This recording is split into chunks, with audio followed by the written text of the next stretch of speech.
નમસ્કાર દર્શક મિત્રો, એસડી ન્યૂઝ ગુજરાતી ચેનલ પર આપનું સ્વાગત છે અને હું આપની સાથે વૈશાલી પુબારુ કરીશું નજર આજના સમાચાર પર। ભરૂચમાં ટ્રાફિકની સમસ્યાનું નિરાકરણ લાવવા બાબતે રિક્ષા એસોસિએશન દ્વારા કલેક્ટરને રજૂઆત। ભરૂચ રિક્ષા એસોસિએશન દ્વારા ભરૂચ કલેક્ટરને રજૂઆત કરવામાં આવ્યું હતું કે દિલ્હી બરોડા, દિલ્હી મુંબઈ એક્સપ્રેસવે, સુરત ભરૂચ બહારની ગાડીઓ ભરૂચ શહેરમાંથી પસાર થતી હોવાથી લોકોને હાલાકી પડી રહી છે। ભરૂચ બહારની ગાડીઓના લીધે ભરૂચની જનતાને ટ્રાફિકનું ભારણ વધી રહ્યું છે અને ભરૂચમાં ટ્રાફિકની ઘણી પણ સમસ્યાઓ વધી રહી છે। ભરૂચ નજીકથી પસાર થતા દિલ્હી મુંબઈ એક્સપ્રેસવેના વાહનોનું શહેરની વચ્ચેથી પસાર થતા હોવાથી ભરૂચ શહેરભરમાં ટ્રાફિકની સમસ્યા સર્જાઈ રહી છે, જેનું ત્વરિત તંત્ર કંઈ યોગ્ય નિરાકરણ લાવી શહેરને ટ્રાફિકની સમસ્યાથી મુક્તિ આપવા રજૂઆતો કરી હતી। Reporter Jayesh Prajapati, SD news Gujarati.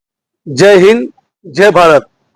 Bharuch જિલ્લાના અંદર અને ખાસ કરીને ભરૂચ શહેરના અંદર જે નવો બ્રિજ ચાલુ કરવામાં આવ્યો છે, જેનો રસ્તાની કોઈ કામગીરી ભરૂચ સિટીના અંદર રોડ રસ્તા ખરાબ છે અને એ ડાયવર્ઝન ભરૂચ સિટીમાંથી પસાર થાય છે, જેનાથી સાંજે 4 વાગ્યાથી લઈને રાતે 8 વાગ્યા સુધી આખો ભરૂચ સિટી ટ્રાફિકમાં ઘમસાણ થઈ જાય છે।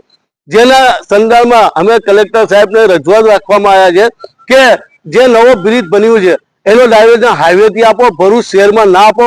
જે કે ભરૂચ શહેરમાં એમ જ રોડની બાયપાસથી લઈને ઠેક 5 બત્તી સુધી રોડની હાલત ખરાબ છે, જેમાં ખાડા ખતરામાં ગાડીઓ જતી નથી અને ખાસ કરીને જે ગાડીઓ ડાયવર્ઝન કરીને સિટીમાંથી જાય છે, જેમાં Shaktinath, Bholav bridge, Bharuch railway station, Kasak ગળાનાળો બધું જામ થઈ જાય છે, જેનાથી ભરૂચ શહેરના લોકોને આર્થિક પરિસ્થિતિનો સામનો કરવો પડે છે અને ખાસ કરીને મારા રિક્ષા ચાલકોને એટલા માટે કે આખો દિવસ સિટીમાં ધંધો કરવાનો હોય, બહારની ગાડી આવીને આખો જામ કરી નાખે છે। ટ્રાફિક ઇન્ચાર્જ પોલીસ ખાતો રિક્ષા ચાલકોને ટાર્ગેટ કરવા માંગે છે।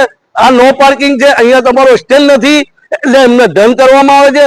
હું તંત્રથી અને ખાસ કરીને કલેક્ટર સાહેબથી માંગણી કરું છું કે જે નવો બ્રિજ બન્યું છે એનો ડાયવર્ઝન હાઈવેથી આપો, ભરૂચ શહેરમાંથી બંધ કરો ગાડી, નહીં તો ભરૂચ શહેરના લોકો બી પરેશાન છે અને ખાસ કરીને મારા રિક્ષા ચાલકો પરેશાન છે અને વહેલી તકે આ બંધ કરવામાં આવે બહારની ગાડીઓ, તો આ ભરૂચની ટ્રાફિકનું ઘમસાણ ઓછું થાય એવી અપેક્ષા કલેક્ટર સાહેબ જોડે રાખવામાં માંગુ છું। જય હિન્દ, જય ભારત।